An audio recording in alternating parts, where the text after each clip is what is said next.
볼턴 전 보좌관은 트럼프 대통령이 주한미군 철수를 카드로 한국의 방위비 분담금 증액을 압박하라고 지시했다고도 증언했습니다. 또 트럼프 대통령이 지난 2018년 싱가포르 북미 정상회담 때 외교 안보 라인과 협의도 없이 한미 훈련 취소를 결정했다고 밝혔습니다. 이동우 기자입니다. 트럼프 대통령은 한국의 방위비 분담금 증액을 꾸준히 요구해왔습니다. 이런 가운데 주한미군 주둔 비용으로 현재의 선후배인 50억 달러를 받지 못할 경우 주한미군 철수를 위협하라고 여러 차례 지시했다고 존 볼턴 전 백악관 국가안보보좌관이 회고록을 통해 밝혔습니다. 미군 철수를 지렛대로 삼으면 방위비 협상에서 강력한 위치를 차지할 수 있다고 강조했다는 것입니다. 미 국방부의 창의적인 회계 기술을 적용하면 방위비는 어떤 액수든 정당화할 수 있다고 설명했습니다. 한마디로 방위비 분담금은 고무줄이란 것입니다. But we're asking them to pay for a big percentage of what we're doing. It's not fair.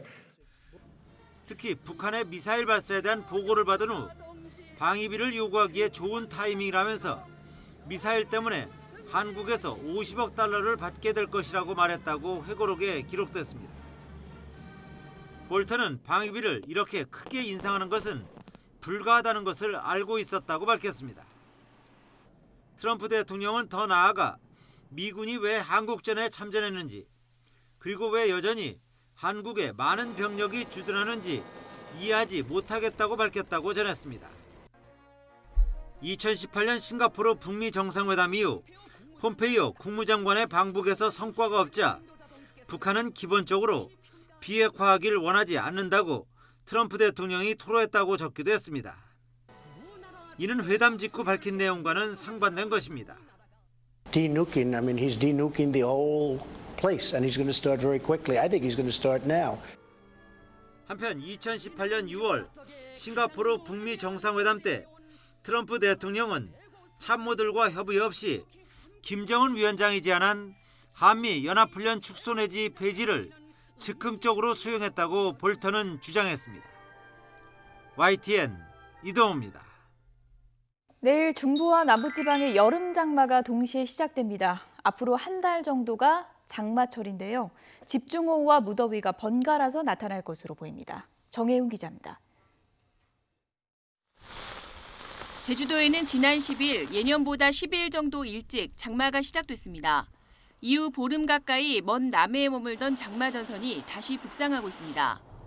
서쪽에서 다가온 저기압이 장마 전선을 끌어올리는 것인데 내일 중부와 남부지방에도 올여름 첫 장맛비가 내릴 것으로 보입니다. 예년과 비슷한 시기에 내륙 장마가 동시에 시작되는 겁니다. 이번 비도 벼락과 돌풍을 동반한 국지성 호우를 동반하겠습니다. 강원 북부와 제주도 남부, 제주 산간에는 120mm가 넘는 호우가 쏟아지겠고 서울 등 그 밖의 지방에도 30에서 80mm의 많은 비가 예상됩니다. 24일 오후부터 25일 새벽 사이에 강원 북부와 제주도에는 시간당 30mm 이상의 매우 강하고 많은 비가 예상됩니다.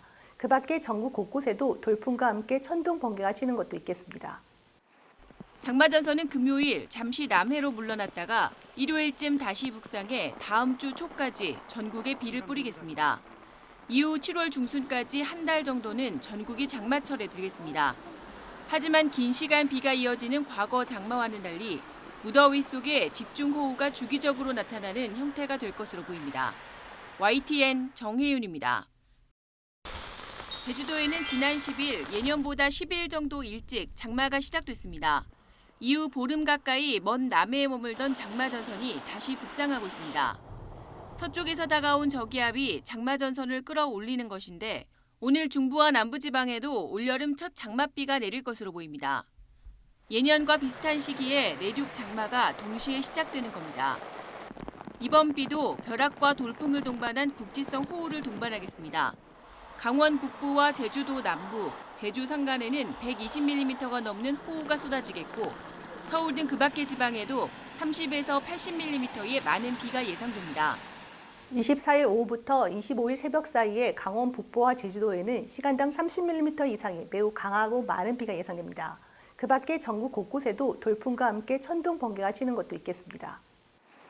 장마전선은 금요일 잠시 남해로 물러났다가 일요일쯤 다시 북상해 다음 주 초까지 전국에 비를 뿌리겠습니다. 이후 7월 중순까지 한 달 정도는 전국이 장마철에 들겠습니다.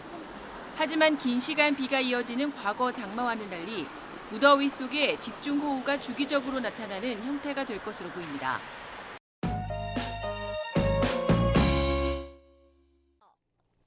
중국 남서부 구이저우성 후이수이현입니다. 연일 쏟아진 폭우로 마을 전체가 물바다가 됐고 논밭은 물론 많은 건물과 주택이 물에 잠겼습니다. 지난달 말부터 구이저우와 광둥, 광시, 충칭 등 중국 남부 일대에 홍수 피해가 잇따르고 있습니다. 최소 850만 명의 수재민이 발생했고 재산 피해는 우리 돈 3조 4천억 원에 이릅니다. 구이저우와 양쯔강 하류 지역의 폭우는 이번 주말까지 이어질 것으로 예보됐습니다. 양쯔강의 지류인 주강 등은 홍수 위험 수위를 넘을 수 있다는 경고가 나왔습니다. 홍수 사태 속에 세계 최대 수력 발전댐인 후베이성 이창의 산샤댐은 붕괴 소문까지 나돌았습니다. 중국 건축과학연구원 황샤오쿤 연구원 명의로 마지막으로 말한다. 이창 아래 지역은 달아나라는 글이 소셜미디어에 퍼진 데 따른 것입니다. 황 연구원은 자신이 쓴 글이 아니라고 해명했고 당국은 계정의 주인을 추적하고 있습니다. 중국 당국은 산샤댐은 100만 년 만에 닥치는 대홍수가 발생해 175m 수위가 돼도 끄떡없다고 밝혔습니다. 이번 홍수로 산샤댐은 147m까지 올라가 홍수 통제 수위를 2m쯤 넘어섰습니다.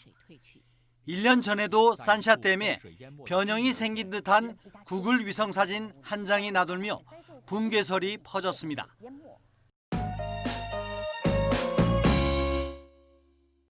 플라스틱으로 만들어진 넓은 판자 형태의 구조물인 펠릿. 유리병에 담긴 술을 안전하게 운반해 출고하는 데 쓰입니다. 하지만 지난 3월부터 부산 경남 지역 주류업계는 펠릿을 구하지 못해 대란을 겪었습니다. 술 생산을 못할 정도였습니다. 갑자기 바레트가 부족하다고 해서 생산을 중단하게 돼서 80만 병 정도를 생산을 못하게 되었습니다. 주류업계에서 펠릿은 특정 업체가 소유하지 않고 운반업체가 옮겨가며 함께 사용합니다. 하지만 최근 일부 주류업체들이 펠릿 취급 수수료를 10배나 올리면서 이런 관행이 깨졌습니다. 200원이던 취급 수수료를 2,000원으로 올리면서 운반업체가 수수료를 높게 쳐주는 곳에 펠릿을 넘긴 겁니다. 심지어 운반업체에 상품권까지 챙겨주면서 싹쓸이에 나서자 다른 주류업체는 펠릿 구하기가 하늘의 별 따기가 됐습니다. 자사에 조금 더 많이 주면 이제 그 상품권을 해서 그렇게 사장들한테 주죠. 펠릿을 모은 주류업체는 회사의 자산을 회수하려고 수수료를 올린 거라고 밝혔습니다. 그러니까 저희 자산을 회수를 해야 되는데 저희 자산이 안 들어오니까 그걸 좀 더 효과적으로 새걸 이제 구입하는 것보다는 그래도 우리 걸 비용을 조금이라도 들여서라도 가져오는 게 비용적 측면에서 낫기 때문에 국세청이 시장 질서를 어지럽힐 수 있다며 주류업계에 자제해달라고 요청하면서 펠릿 문제는 일단 수면 아래로 가라앉았습니다. 하지만 맥주 유통이 늘어나는 여름이 되면서 펠릿 대란이 반복되지는 않을지 지역 주류업체들의 걱정이 커지고 있습니다.